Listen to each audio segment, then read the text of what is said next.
Hello everyone, welcome to ID art and craft tutorial.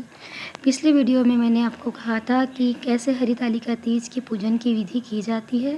तो मैंने इस वीडियो में पूरी कोशिश की है कि बहुत अच्छे से मैं आपको बताऊं कि कैसे हरितालिका तीज की पूजा की जाती है।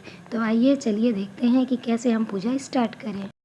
सबसे पहले हम थोड़ा सा गोबर लेंगे और पानी लेकर उस स्थान को हम लीपते हैं जहाँ हमें गौरी गणपति की स्थापना करनी है।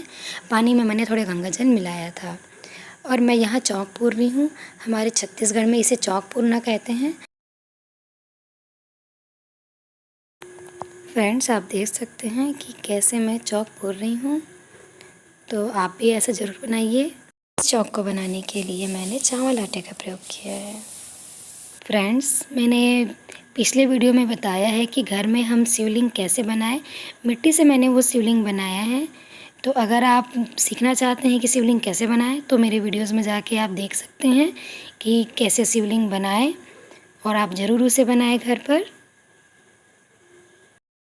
फ्रेंड्स, अगर आप मेरे वीडियोस पसंद करते हैं तो लाइक, शेयर, सब्सक्राइब और कमेंट करना ना भूलें। तो देखिए, हमारा चौक तैयार हो गया है। तो इस तरीके से आप पूरा चौक बनाइए और बीच में स्वास्तिक का चिन्ह ज़रूर बनाएं। इसके बाद मैंने एक पीढ़ा लिया है और उसके ऊपर लाल कपड़ा रखा है। फिर उसके ऊपर मैंने एक मुट्ठी चावल लिया है और उसमें मैंने अष्टचक्र बनाया है। ये अष्टचक्र बनाना ज़रूरी है, तो आप इसे ज़रूर बनाएं। कलश बनाने के लिए मैंने हल्दी और घी को मिलाकर इस बर्तन पर पूरा लेप लगाया है और मैं अब इस कुमकुम में भी मैंने घी मिलाया है और स्वास्तिक का चिन्ह इस बर्तन पे चारों तरफ लगा रही हूँ। स्वास्तिक का चिन्ह चारों तरफ बनाना है और फिर मैं इसमें रोली धागा बांध रही हूँ। मैं 3 बार गांठ लगा रही हूँ। इसके बाद मैं इस बर्तन पे पूरा पानी भर रही हूँ। इस पानी पे मैंने गंगाजल मिलाया हुआ है।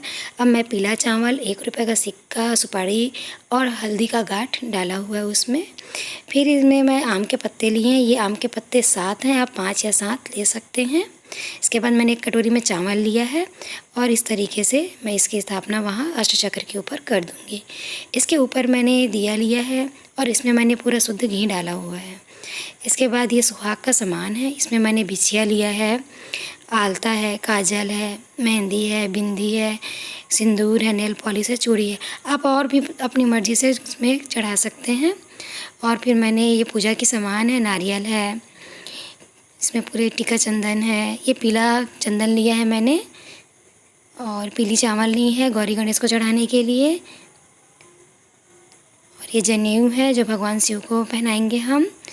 और ये शहद है अभिषेक करने के लिए, बेल के पत्ते हैं और ये फूल है कनेर के, आँख के। मुझे धतूरा का फूल नहीं मिला। और ये मैं बताई थी आपको जो हम कलश में डालेंगे। और ये दूब है, दूबी है। तो ये मैंने जल छिड़कने के लिए अलग से रोली के साथ बांधा है और चढ़ाने के लिए अलग रखा है। अब ये भोग लगाने के लिए हलवा बनाई हूँ। आप और भी अपनी मर्ज़ी से जो भी चाहे चढ़ा सकते हैं। ये मैंने फल भी रखे हैं। एक मैं दिखा नहीं पाई हूँ, मैंने काजू किशमिश बादाम भी रखा था। और ये मैंने मिट्टी के गौरी गणपति बनाए हैं जिसकी स्थापना करेंगे हम। मैंने भोग लगाने के लिए जल लिया है और ये हमारी पूजा की थाली है जिसमें हमें कुमकुम और 1 रुपये का सिक्का डालना है। और ये है मेरे पूरी पूजन की सामग्री, देख सकते हैं आप। इसमें मैंने पीला चंदन लिया है। पीला चंदन भगवान शिव को बहुत पसंद है। अब मैं कलश का दिया जला रही हूँ। यह जो घी है वो जम गई है, इस कारण थोड़ा मैं उसको आग दिखा रही थी। और अब हम गौरी गणपति का अभिषेक करेंगे जल से और इसके बाद फिर दूध से करेंगे। फिर दोनों से मैं अभिषेक करने के बाद इसको एक कपड़े से साफ़ कर लेती हूँ, पोंछ लेती हूँ। पोंछने के बाद फिर मैं इसे आम के पत्ते के ऊपर स्थापित कर देती हूँ।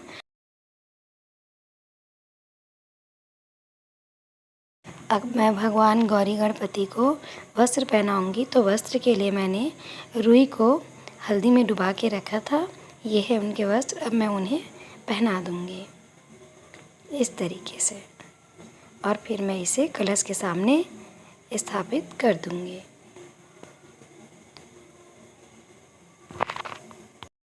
हमने जो गौरी गणपति का अभिषेक किया था उस जल को हमें फेंकना नहीं है, उसे हमें रखना है और सुबह उसे ठंडा करना है।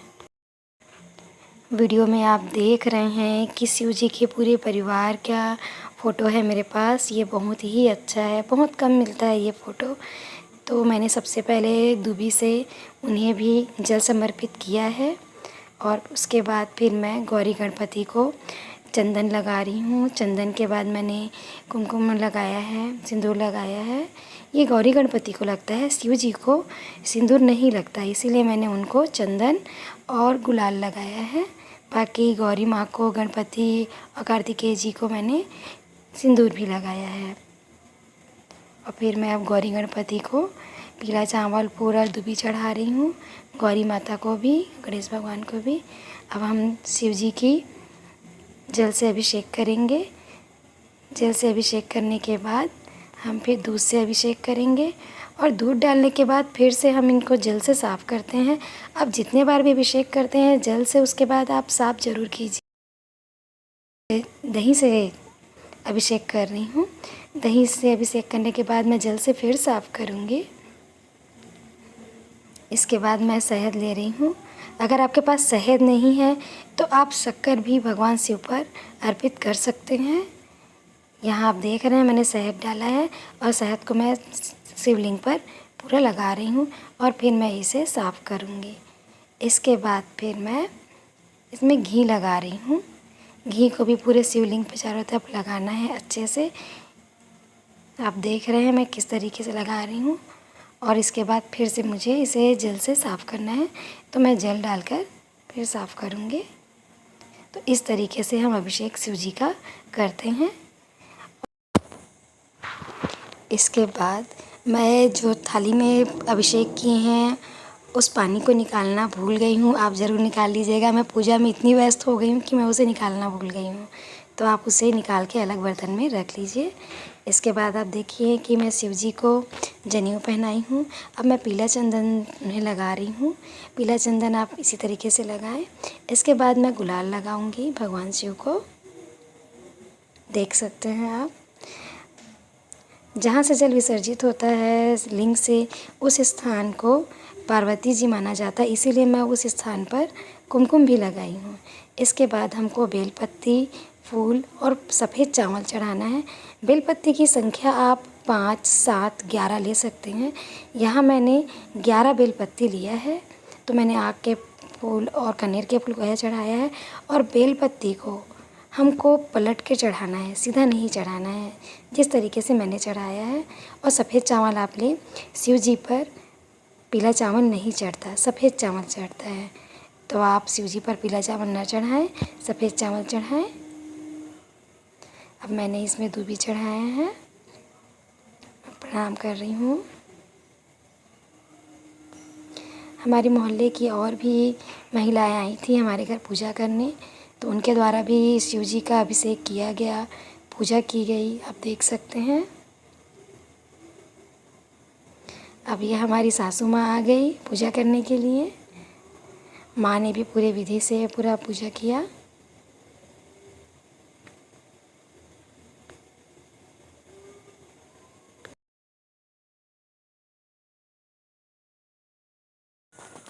इसके बाद अब हम सुहाग की सभी चीज़ों को गौरा माता में चढ़ाते हैं। तो हम इस तरीके से भगवान के पास, सबके पास छुआ के गौरा माता के पास आप सभी चीज़ें निकाल के वहाँ रख सकते हैं, लेकिन मैंने थाली में ही एक साथ रखा है। इसके बाद भोग लगाएंगे। भोग लगाने के लिए आप जितनी भी चीज़ें रखे हैं सब भगवान को अर्पित कर दीजिए। गौरी गणपति को भी भोग लगाइए। देख सकते हैं आप किस तरीके से। अब भोग लगाने के बाद 3 बार पानी ज़रूर घुमाइए। और मैंने ये जल लिया है, उस पर तुलसी का एक पत्ता भी डाला है। इस तरीके से आप भोग लगाइए। और भोग लगाने के समय आप भोग समर्पयामि ज़रूर बोलें। नारियल को भी चढ़ाने का तरीका होता है। नारियल पे हमें 3 बार पानी घुमाना चाहिए और फिर उसमें बेलपत्ती, फूल, सफ़ेद चावल और 1 रुपये का सिक्का, इतनी चीज़ें डाल के ही चढ़ानी चाहिए। तो इस तरीके से आप देखें कि हम पूरे पूजन विधि को संपन्न किए हैं। पूजा करने के समय हमें ओम नमः शिवाय का जाप करते रहना चाहिए और मृत्युंजय मंत्र भी बोलना चाहिए। और ये मैं छेना ली हूँ। छेना पे हम घुंघरू धूप डाल के भगवान को अर्पित करते हैं। ये भी देख सकते हैं आप, माँ ने भी किया है, हम सभी ने ऐसा किए हैं। इसके बाद हम सब फिर हरितालिका तीज की कथा होती है, जो हम सुने बिना बोला जाता है कि अधूरा होता है हरितालिका तीज, तो हमें कथा सुनना बहुत अनिवार्य होता है। कथा सुनने के बाद हम सब फिर आरती करते हैं। यह व्रत माँ पार्वती ने बाल्यावस्था में ही किया था भगवान शिव को पाने के लिए, और बहुत ही कठिन तप करके उन्होंने भगवान शिव को प्राप्त किया था। तो इस पूजा के लिए उन्होंने नदी के पास जाकर रेत से शिवलिंग बनाकर उसकी पूजा की थी। कुंवारी लड़कियां भी अच्छा वर पाने के लिए यह व्रत रह सकती हैं, तो उन्हें बहुत अच्छा जीवन साथी मिलता है। आप देख रहे हैं पापा शंख बजा रहे हैं और हमारी आरती कंप्लीट होती है। इसके बाद हमें इस तरीके से भगवान के सामने आरती दिखानी है।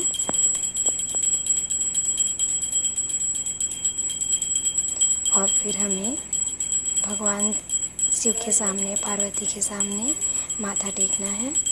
मैं आरती को लेके एक चक्कर घूमती हूँ सभी देवी देवताओं के लिए, और फिर मैं भगवान के सामने हम सभी को माथा टेकना चाहिए। माथा मैं 3 बार टेकती हूँ, और हम उस समय भगवान को, माता गौरा को बोलते हैं कि हे भगवान, जो भूल चूक हो, जो भी हो, उसके लिए हमें माफ़ करना, और हमारा आज व्रत है उसे संपन्न करना अच्छे तरीके से।